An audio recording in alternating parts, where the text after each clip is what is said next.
नमस्कार मित्रमैत्रिणींनो. संघर्ष स्वतःलाच करावा लागतो, म्हणून अडचणीत आधार शोधू नका, स्वतःला भक्कम बनवा. वेदनेच्या हुंकारातून व्यक्त झालेलं शब्द म्हणजे मूर्तिमंत काव्य. आयुष्य म्हणजे सर्कशीतल्या जोकरसारखं आहे. कितीही दुःख असलं तरी खदखदून हसलं पाहिजे. आणि जर तुम्ही हसत जीवन जगत असाल तर नक्कीच तुम्हाला येणारी जी दुःख आहेत त्याची तीव्रता कमी वाटेल. भरल्या बाजारातून मी खूप वेळ रिकाम्या हातानेच परत येतो. पूर्वी पैसा नव्हता आणि आत्ता पैसा असूनही इच्छा होत नाही. आपल्या अडचणीवर मात करण्याचं सामर्थ्य फक्त आपल्यात असतं. इतरांकडे केवळ सल्ले असतात. कोणी सांगितले असेल तेवढंच काम करा. नसेल जमत तर विषय सोडून द्यावा. उगाचच वेळ आणि मेहनत वाया घालवू नका. हक्क गाजवण्याअगोदर त्या नात्याची कर्तव्ये पार पाडायला शिकलं पाहिजे. तेव्हा त्या हक्काला किंमत राहते. वेळ ही आपल्याकडे असलेली सर्वात महत्त्वाची संपत्ती आहे. तिला अशा ठिकाणी गुंतवायचं की जिथे आपल्याला जास्त परतफेड मिळेल. जीवनातील प्रत्येक क्षणी शिकणं म्हणजे शिक्षण. प्रत्येकाच्या जीवनाची एक साखळी होऊन बसली आहे. कधी दुःख तर कधी सुख. या दोन गोष्टीला प्रत्येकाला सामोरं जावं लागेल. ही तर काळ्या दगडावरची पांढरी रेघ आहे. फक्त यात आपल्याला एक बदल करता येतो, तो म्हणजे एखाद्या गोष्टीची अपेक्षा तोपर्यंतच करायची जोपर्यंत ती मिळण्याची शक्यता असते. शक्यता संपली की अपेक्षा सोडून द्यायची. म्हणजेच आपल्याला आनंदानं जगता येतं. प्रोत्साहन देणारी व्यक्ती सोबत असली की आलेल्या संकटाला सामोरं जाण्याची धमक निर्माण होते. कधीकधी एखाद्या व्यक्तीचं आपल्या अवतीभोवती असणारं अस्तित्व हेच आपल्या आनंदी असण्याचं खूप मुख्य कारण असतं. संघर्ष कधी वाया जात नसतो. संघर्ष करणाऱ्या योद्ध्याला प्रामाणिक लोकांची निस्वार्थ सोबत असली की कितीही मोठं युद्ध जिंकता येतं. आणि हा इतिहास आहे. झाडासारखं जगा, खूप उंच व्हा, पण जीवन देणाऱ्या मातीला कधीच विसरू नका. शांतता बऱ्याच समस्यावर औषध असू शकते, पण सर्वच नाही. जेव्हा मान, सन्मान आणि स्वाभिमानावर वार केले जातात तिथं तोंड उघडल्याशिवाय पर्याय राहत नाही. कुणीही तुमच्या पाठीशी असो किंवा नसो, आपला विश्वास आपल्यासोबत असू द्या. कोणाच्या सहाऱ्याची कधीच गरज भासणार नाही. संघर्षातून अस्तित्व निर्माण झालं की आयुष्य जगण्यात एक वेगळाच रुबाब येतो. आणि रुबाब हा विकत घेता येत नाही आणि दाखवताही येत नाही. तो व्यक्तिमत्वातून सिद्ध होतो. अपेक्षा आणि समाधान यात अंतर एवढंच की अपेक्षा माणसाला दुःखात ठेवते आणि समाधान माणसाला सुखात ठेवतं. फूल कितीही सुंदर असू द्या, कौतुक त्याच्या सुगंधाचं होतं. माणूस कितीही मोठा झाला तरी कौतुक त्याच्या गुणांचं आणि विश्वासाचं होतं. चांगल्या हृदयाने खूप नाती बनतात आणि चांगल्या स्वभावाने ही नाती जन्मभर टिकून राहतात. ज्यांना समज कमी असते त्यांना गैरसमज व्हायला वेळ लागत नाही. जे पक्षी मोजत बसतात त्यांना आभाळ कधीच कळत नाही. माणसाजवळ धन नसलं तरी चालेल, पण प्रेमाने काठोकाठ भरलेलं एक मन नक्कीच असावं. प्रत्येकावर आपलेपणा उधळताना समोरच्याची पात्रताही लक्षात घ्यावी. म्हणजे पुढे होणारा पश्चाताप टाळता येतो. तेव्हा माणसं ओळखायला शिका. जो स्वतःच्या मनाला खुश ठेवू शकतो तो कसल्याही परिस्थितीत आनंदी राहू शकतो. त्याला पक्क माहीत झालेलं असतं की परिस्थिती कितीही आव्हानात्मक वाटली तरी मनस्थिती सकारात्मक असली की कुठल्याही स्थितीवर मात करता येते.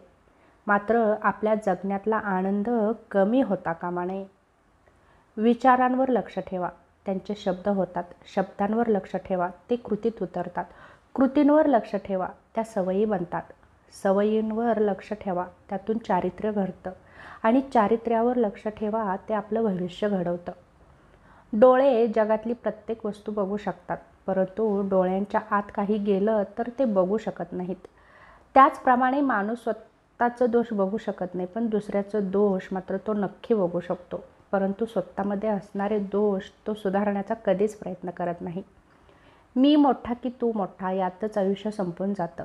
सर्वांपेक्षा मोठा तो वरती बसलाय हे ज्याला कळलं त्याला जीवन कळलं. स्पर्धा करून खेचाखेची करण्यापेक्षा खांद्याला खांदा मिळवून पुढं जाण्यातच प्रगती आहे.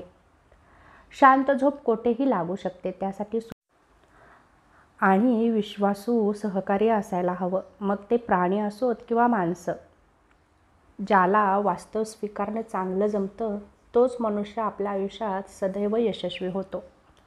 लाचारी स्वीकारून अनेकांच्या सहवासात राहण्यापेक्षा स्वाभिमानाने स्वीकारलेला एकटेपणा कधीही चांगला.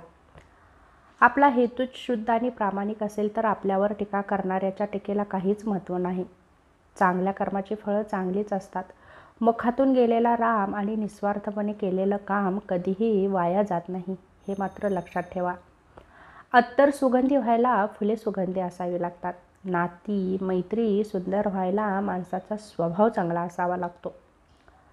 धन कमवतो तो धनवान, ज्याच्या अंगी चांगले गुण आहेत तो गुणवान आणि ज्याला चांगली बुद्धी लावलेली आहे तो बुद्धिमान. ज्याच्या अंगी चांगले कर्तृत्व तो कर्तृत्ववान. ज्याने नाती जोडली जपली तोच मौल्यवान असतो.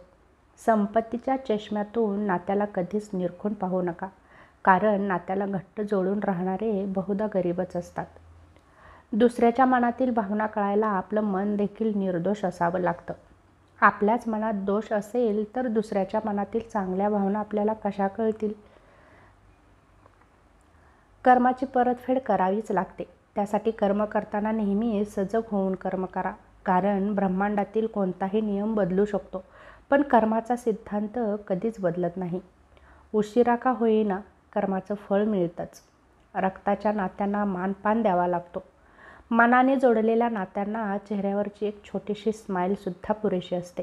जिथे 2 घास प्रेमाने खाता येतील अशी पंगत आणि हक्काने मन मोकळं करता येईल अशी संगत आयुष्यात लाभली तर जगण्यातील रंगत वाढत जाते.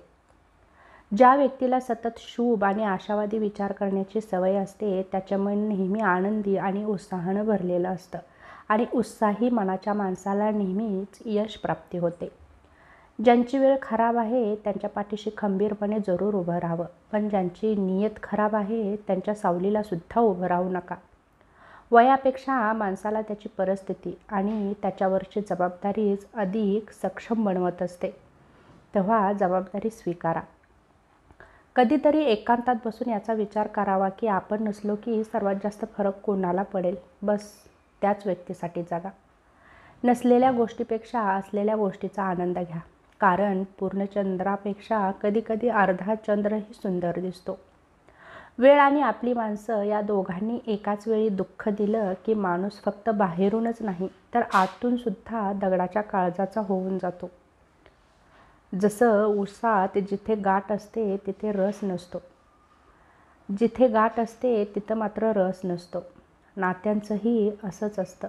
तेव्हा नात्यामध्ये कोणतीही गाठ येऊ देऊ नका, अन्यथा ती गाठ जरी सुटली तरी ती पहिल्यासारखी राहत नाही. तेव्हा हा छोटासा व्हिडिओ कसा वाटला नक्की सांगा. पुन्हा भेटू अशाच एका छोट्याशा नवीन व्हिडिओसोबत. तोपर्यंत धन्यवाद.